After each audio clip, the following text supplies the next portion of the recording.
Hello and welcome to Taking Liberties Radio, Season 6, Episode 15. My name is Lee. I'm in Western Australia, in Perth. And I'm joined by Vickers, wearing his Start Adani shirt, hashtag. And this week, we're going to be talking about two topics. We're going to talk about... We haven't actually covered Israel Folau. Somehow it has escaped us. So we're going to cover that this week. And we're also going to get to the basically an editor of Quillette being attacked on the streets at a rally by Antifa. So we'll cover that second tonight. Let's talk about Israel Folau. I mean, I guess we give a potted history of the case. If somehow you are political and don't understand what's going on, which is probably, not likely, but nevertheless. So Israel Folau is a rugby player who posted, basically got himself into strife twice for posting arguably anti-gay messages. He was dumped off his contract by Rugby Australia. There has been he's initiating legal action against them, and in the last week or so there was a GoFundMe campaign that which was got cancelled, got shut down by GoFundMe. Yeah, so GoFundMe cancelled it, citing that they don't want to support that basically the message that Israel Folau is supporting, and then there was the Australian Christian Lobby sort of took the cause up and fundraised on his stead. And they raised, I think it was 2.4 or 2.7 or something. It was over $2 million. So effectively, what happened is, as far as I understand it from the QC's decision, which was published in the newspaper, I was confused by that. Why Rugby Australia would publish in the news, or rather, pass the details to the ABC and other news organisations is beyond me. But okay, they did. But based on the reporting, it seems what had happened is Israel Folau had put up some questionable content back in last year or something, and it had been removed as per the direction, and then he started putting more stuff up. Yep. So this is basically was a post on his Instagram, if I recall correctly. So he quoted... There's a particular quote from, I think it's Corinthians, where it talks about, drunkards and fornicators and homosexuals who go to hell. But it also says atheists go to hell. So to be perfectly honest, I sat there going, like, out of all the people in this group, the only one that took offense were the homosexuals. It was a little bit, it was a Corinthians list, right? I'm sitting there going, like, I'm an atheist. Sorry, I'm a Hindu, right? Like, but if I was an atheist, I'd be getting pretty miffy about that. No, just joking. But all of this aside, it looks like, despite the fact that people are arguing religious liberty, it really comes down to an issue of contracts. Yep. And whether you like it or not, it's effectively just a question of how much of your commentary is protected by the notion of free speech, and whether your employer has a right to sack you for comments outside of work. So I mean, like, just to sort of go back to the initial post and kind of the hullabaloo around that. So basically the very first thing that the first comment that Israel Folau offered that was targeting gay people, from what I understand, the major sponsor of Rugby Australia is Qantas, and they were very upset, understandably, with a gay chairperson basically sort of threatened. Basically expressed their displeasure to Rugby Australia. Rugby Australia said that they would handle it, that they got a promise from Israel Folau that it wouldn't happen again. So when it did happen again, they were like, okay, well, we got to dump this guy. So, Alan Joyce has actually disputed those version of events. Okay, which that's fair. Like, this is of course, sources in the newspaper say this. So but the notion that sponsors, and this, where this becomes a rub for the organisation. So Rugby Australia, they may not give a shit about what Israel Folau said. Like, they, all the people involved might be like, we don't really care, but our sponsors care, and therefore we need to act on this. So that's, I guess this is where you start getting into issues of, because I mean, if you go by the standard Australian Liberty Forum responses, those SOWs in big business, blah, blah, blah. Well, it could actually just be that, it's the sponsors are upset. Rugby Australia has to respond because they need the sponsorship. They act. It's not necessarily this big, like, coming together of all the dastardly SJWs across the world to like.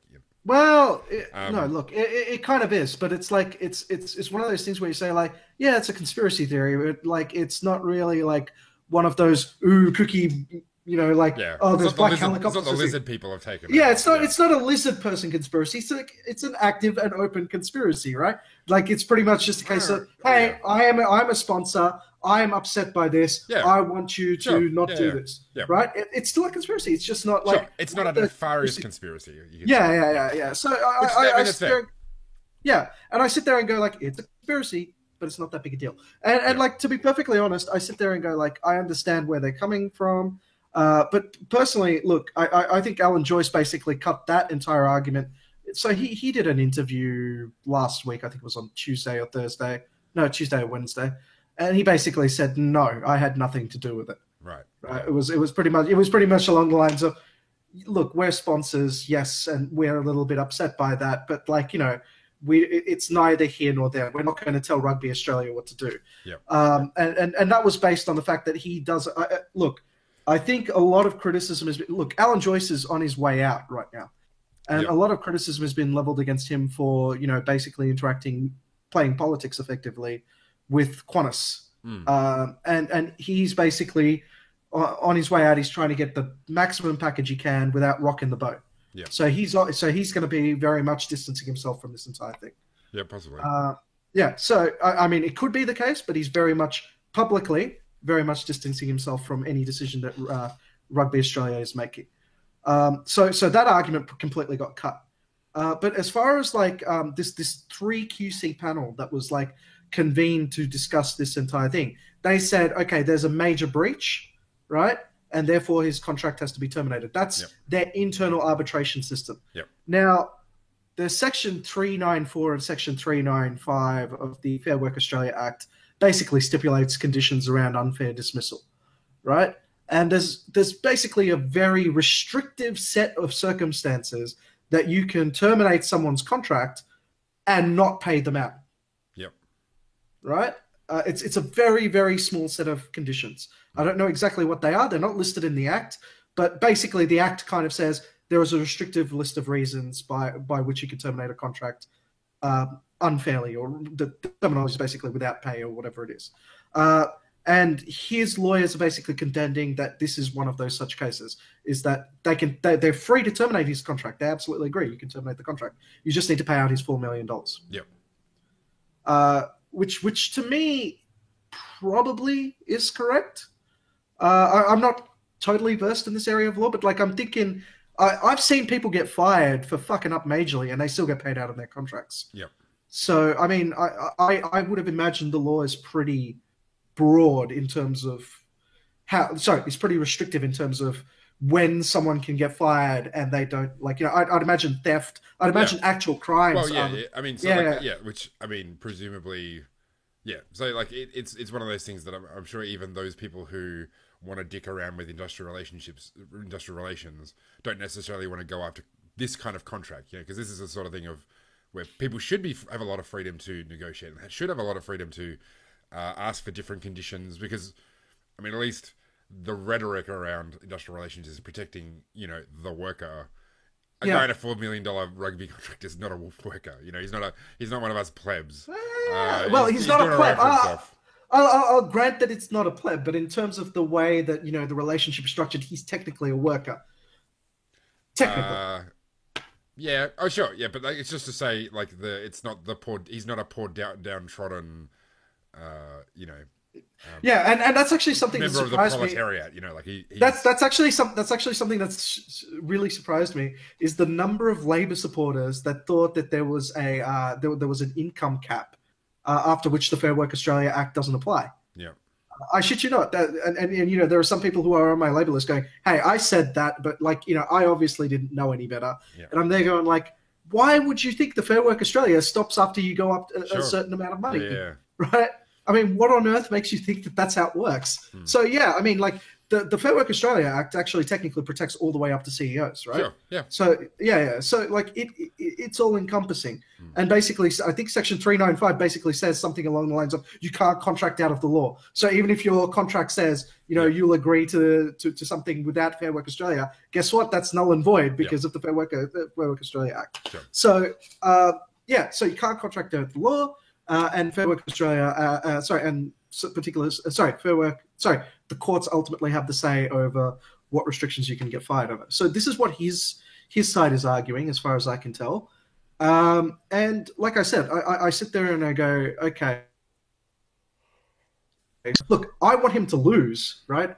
For the obvious reason that it makes a giant hole in that Fair Work Australia Act, right? Right? Yeah, well, I guess maybe. Yeah. So, obviously, as libertarians, we should be like, Israel should lose, right? To start chipping away at what Fair Work Australia Act does. Well, I don't know. I mean, we could go down the rabbit hole of what if the legislation looks like what the law would be like? It's a separate a philosophical discussion about what the nature of of the state should be like. But let's not go down that road. What are your thoughts on? So there's kind of a bunch of things around sort of the GoFundMe side of things. To what extent? Because a lot of people, again, we've discussed this recently about big tech and people in big tech having opinions about politics and political events. Is there anything about this case in particular that you think is any different from sort of what we've said? Because I mean, my view is I don't have strong feelings about this case at all. Even though I see a lot of my Christian friends saying, this is the death of the Republic because all of a sudden you can't be a Christian anymore in the public sphere. I don't think that is the case. I think, look, to be perfectly honest, someone pointed out saying, look, if Israel had been a Muslim, right, and he'd said the same thing, he would have copped a lot less shit. Sure. And we do have examples of that, right? Yep. There are plenty of what is it, Hizb? There's lots of groups it was Hizb ut-Tahrir or something. Yeah, exactly. So there's groups like that which get invited to Greens and Labor left conferences, and there are legitimate people who you would class as hate preachers that get invited to major left wing fundraisers. Yep. Not fundraisers. No, that's a lie. We'd be hit for defamation on that one.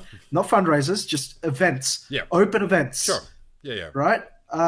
So I sit there and go, okay, so there's that, right? And then on the other side, you've also got people like Israel Folau who are just professing a very, in my opinion, very backwards version of Christianity. Backwards. It's not really conservative, right? It's just, really. I mean, so from what I best can tell, he seems to go to some sort of Pentecostal church. So Pentecostalism is just like a variation within the kind of sphere of Protestantism, and they are generally just conservative churches. They don't really. I mean, they got some wacky beliefs, but it's not usually in their sort of political realm that they have these wacky beliefs. So I mean, I think it's essentially. It's just conservative. Yeah, it's just conservative. Christianity. Okay, sure, and you'll find those opinions probably very prevalent in any of the Abrahamic. I mean, if you go to the Archbishop of Sydney and ask him, he'd quote the same thing and have the same spin on it. So yeah, and the Anglican Archbishop of Sydney. And if you went to the Grand Mufti of wherever. Yep. They probably opine very similar opinions. Yep. A Greek Orthodox would probably say the same thing. I don't want to claim. Yeah, well, nominally any conservative version of Christianity is probably going to be very similar because they just all. So like I said, where I was going at with this was okay. So if he had been a Muslim, then yes, the media would have been a lot less hard on him. In fact, the story may not have even come out. So. I get examples where Anthony Mundine, who I think has said similar things. That's probably true. Yeah. I think. Let me look at it while you keep talking. I don't know. Someone was bringing the quintessential. Sorry, someone was basing the examples I saw were from Muhammad Ali. Sure. Right? Yeah. Yeah. And I mean, he was associated with the Nation of Islam, whose leader is Louis Farrakhan, who definitely has said lots of anti-gay things and anti-Semitic things and lots of other terrible stuff. So Yeah. yeah, So that was the examples being brought to me last week, and I was sitting there going like, yeah, okay, I'll pay that, right? I will definitely agree. If it was a Muslim, yeah, it probably would have been. It probably wouldn't have been picked up by the media. So that's a fair comment. okay. Maybe. So just to go back to the thing of Anthony Mundine, this is going according by Wikipedia, which we all know is 100% true and never lies. So in November 2013, Mundine, an Aboriginal Australian, made comments on Twitter stating that homosexuality was incompatible with Aboriginal beliefs. Following Mundine's comments, people sort of just said it was disappointing. And to be fair, that's probably true. I mean, Aboriginal societies, by far, it tends to be far like traditional Aboriginal societies do tend to be quite conservative. Yeah. So it's probably true. I'm willing to say I don't care. Yeah. But, I mean, it's just an example of like someone who is very, I mean, maybe probably not as successful in terms of his place within the sporting world that he's got. Because, I mean, really, from what I don't follow rugby because I'm Western Australian and, rugby is an anathema to me. But, like, from my understanding, Israel Folau is like a big friggin' deal in the rugby world. So, where Anthony Mundine maybe isn't quite. So maybe you could excuse it on those grounds. I think Mundine might have been in the past. Yeah, that's maybe that is true, but certainly. Yeah. I was going to say. He was a really big. Always been a jackass, so like it's. Yeah, Mundine was a huge name through the early 2000s. I know that for sure. But yeah, like maybe because it was 2013. So I do take that. Maybe the media should have less of a hard-on for things that conservative Christians say, because firstly, I don't think it's newsworthy. I'll be honest. Yeah. If a conservative Christian comes out saying I don't like homosexuals, I'm there like. Tell me something I didn't know. Yeah. How's that any different from the last, 1,500 years? Yeah, exactly. So maybe there is something to be said that the media shouldn't create such shitstorms around, conservative Christians being conservative Christians. Sure. But in the situation of, with Folau, look, he's already indicated that in the past, right, when he took down that post, he's indicated that he doesn't consider it a strong point, right? He doesn't consider his religion the big thing. Like, he was willing to be, pragmatic about it back then. And I think now he's decided to take a stance because of his father or whatever, right? And I'm sitting there going like, okay, so let's pretend I'm dictator for a day, right? I would close the entire matter off by saying, cool, Rugby Australia sacked him, pay out the $4 million, Bob's your uncle, go home. Well, that's it, yeah. Yeah. Everyone done, wipe your hands clean, it's done. Yeah. At least that was me if I was, tyrant for the day. Yeah. Yeah, I mean, certainly that makes sense to me. I mean, and yeah, if I was, and also just in terms of PR and in terms of lawyers' fees and the rest of it, fighting it is probably, it doesn't seem very sensible in the case of Rugby Australia, but yet they've decided to fight it. I mean, given how much of a hullabaloo there has been about this, I guess I would say that maybe the amount of money that he raised in like 24 hours suggests that maybe, because I mean, lots of conservatives are like, oh, we're beleaguered minority, we Christians, blah, blah, blah. But, I don't think I could raise $2 million quite as easily with almost anything else. So, I think the reason why... which suggests that, like, they're not some poor, helpless, beleaguered minority that has no way of defending themselves from those dastardly leftists. It's actually... I think it's neither here nor there. I mean, the fact that they were able to raise $2 million speaks that there's a community that's largely angered by this entire angered by what's going on. And I think that that's actually something people should be aware of. Look, I don't agree with the Christian persecution complex. I don't think anyone who's not, I don't think anyone who's non-Christian will ever truly understand what the hell that's all about. But at the same time, I sit there going like, can we not talk about crazy conservative Christians for just 10 minutes? I know they're there. They're there. We can go find them anytime, right? But if we stop giving them airtime, they all just go away. It's one of those situations where you go like, just don't look, right? Well, but the thing is, it's like the people who are bringing it up share the same sense of losing the culture wars, which is, I mean, the reality is like the conservatives and conservative Christians in particular, don't control the culture anymore. Where, you go back 15, 20 years, they kind of did. Like, the idea... Well, I mean, I'm sure you remember... Maybe... I mean, it's kind of hard to remember, but certainly I remember when Ellen DeGeneres sort of came out as gay on her comedy show.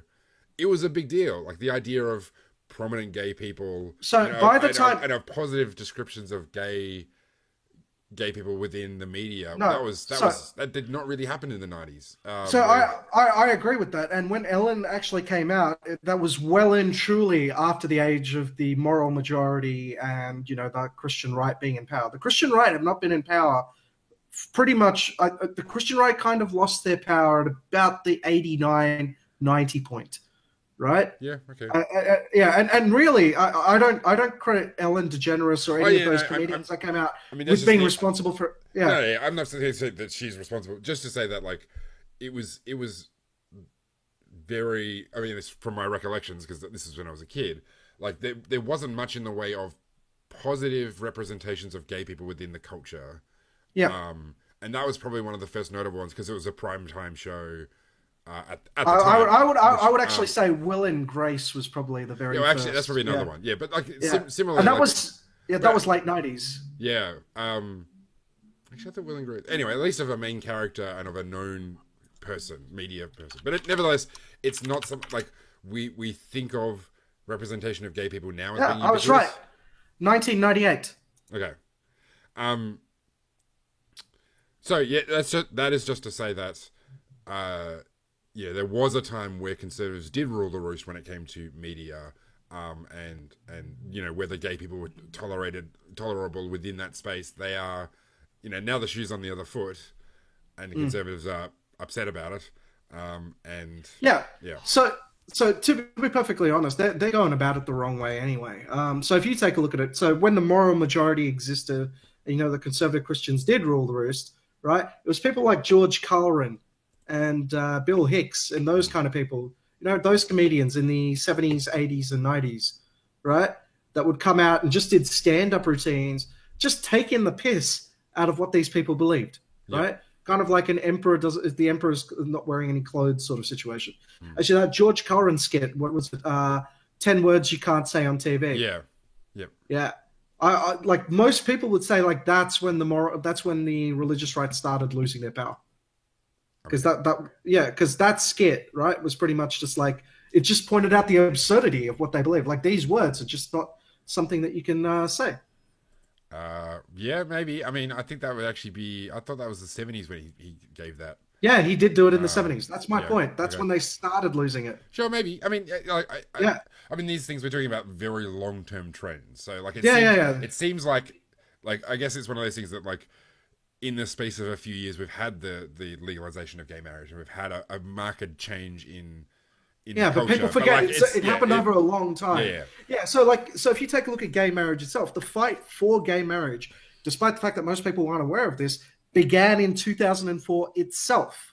Yeah. Right? Oh, yeah. And in fact, it was So in 2004 itself, when they explicitly banned gay marriage, is when the movement technically, but that wasn't when the movement technically began. But that was when the movement actually started moving forward. You mean in Australia? Yeah. In Australia, yeah. So, like, if you actually take a look at it, the LDP joined the March to Get Gay Marriage done in 2001 itself. Yep. So if you want to think that there was a gay marriage movement back in 2001, it just picked up steam in 2004 after John Howard banned it. Yep. And remember, John Howard banned it because 2 women came back from Canada who happened to have been married in Canada. Yeah. And there was a concern that the common law, the way common law works, and understanding that there's a marriage there, and we've got these arrangements with all these Anglospheric countries about recognizing marriages between each other, right? They were concerned that this couple that got married in Canada would come back and be recognized as legally married here, despite the fact that the federal government hadn't passed gay marriage. So in that panic, John Howard decided, hey, I'm going to ban gay marriage. And that created the movement that ended up effectively passing gay marriage here. Yeah, sure. But my point is, like, it existed before that. Yeah, sure. Right? Yeah, so these things happen over a long span. Well, I mean, to be honest, like, just as a final point, and then we'll wrap it up because we've got 5 minutes to go before we're supposed to finish. The Libertarian Party back in its very first. So I think 1972 was the first American Libertarian Party run. Like presidential campaign, and they in their platform was support for gay marriage.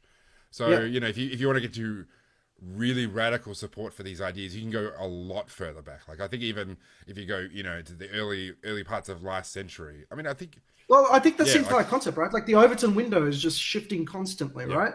Or I don't think the Overton window actually shifts. I think things move in and out of it. Yeah. I think we need to think of it less as a moving window, and we need to think of it as a window on a moving car. Yeah. All right. Well, let's wrap that broader discussion up. I'm sure there'll be more details. We maybe can go over again later.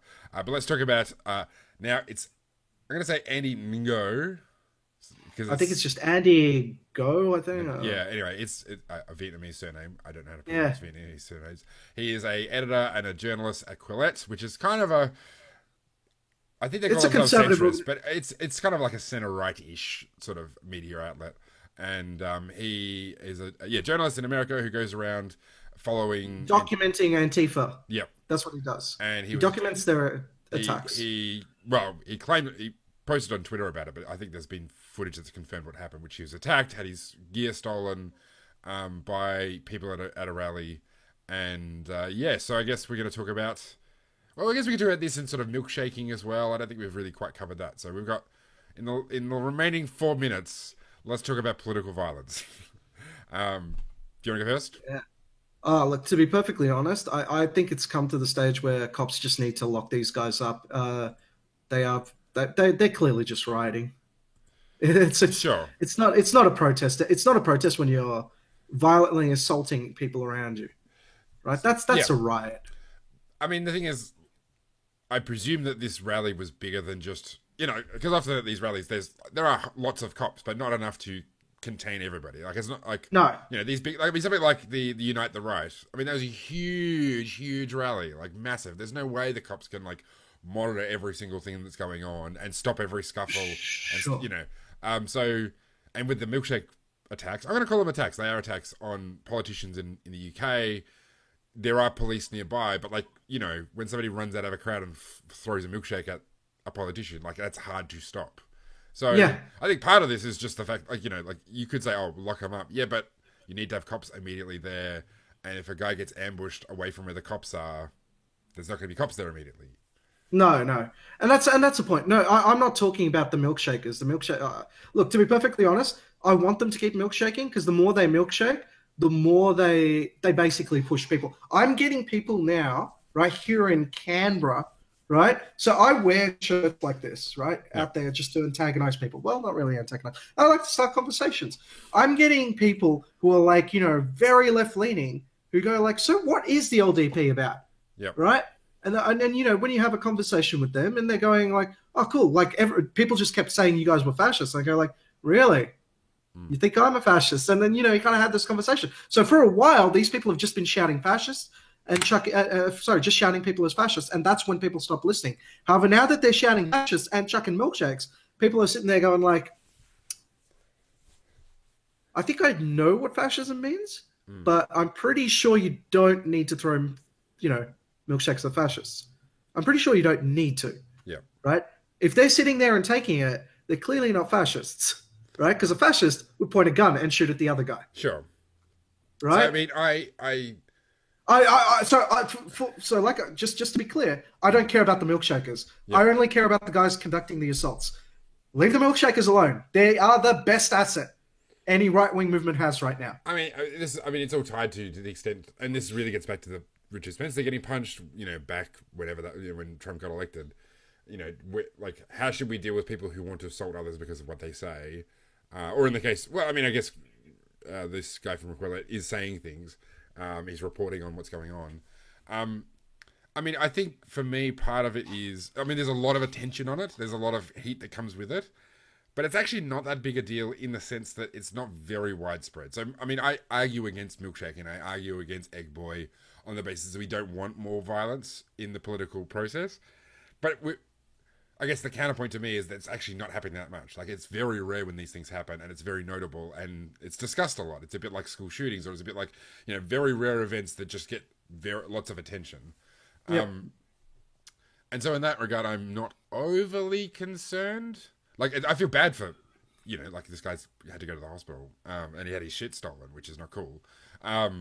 He didn't just have his, so apparently he had I think his ear got torn a bit as well. Yeah. So I mean, and that's, and so I feel specifically feel bad for him because he's actually like Nigel Farage looks like a goose with like milkshake on him. I'm not that, like, I don't feel that bad for him. But, somebody being actually assaulted is terrible. But I'm not overly concerned in a broader sense that this is like somehow the death of the Republic. These things are going to happen. No, this has always happened. No. See, this has always happened, and people are getting uppity about it because it is sharply ticking up. Yeah. And it's sharply ticking up because like the police are just raising their hands and going, it's kind of hard for us to do it when there's like this full blown, protest going on. And you know what? They're right. It is hard to do it. But the thing is, people look at that and see political. They see, okay, so this is happening in a town with a predominantly left leaning party in power. Yeah. And so it looks like it's a political thing where, like, it's despite the fact that it's actually really hard to do what we're saying. But, because it's a long-time Democratic incumbent, the police force is controlled by Democrats, that people sit there and go like, so you're just not arresting the violent, the thuggish arm of your political movement. Yep. That's what's happening here. And you know what? That's probably a fair comment. But like I sit there going like, no, it's probably a fair comment because it's been an action that's kind of built up over time. But at the same time, it's just like I can't see what they can possibly do to correct it other than like a full blown clampdown, and that's not what you want anyway. No. What you need to do is you need to convert this into political capital that basically threatens these people's firm positions in power. Yep. I think, like I said, right now these milkshakers are the best thing to happen to the LDP. They're the best thing to happen to the Liberal Party. Yep. And I hope that like the left wing does nothing but like pretend that they're not theirs. Yep. All right. Well, on that point, we'll wrap up there. I mean, this is a topic that will definitely come up again because it's this phenomenon and does not seem to be going away anytime soon. So, thanks everybody for joining us. We are of course on YouTube and on iTunes, and we'll be back again next week probably. Thanks for joining us. See ya.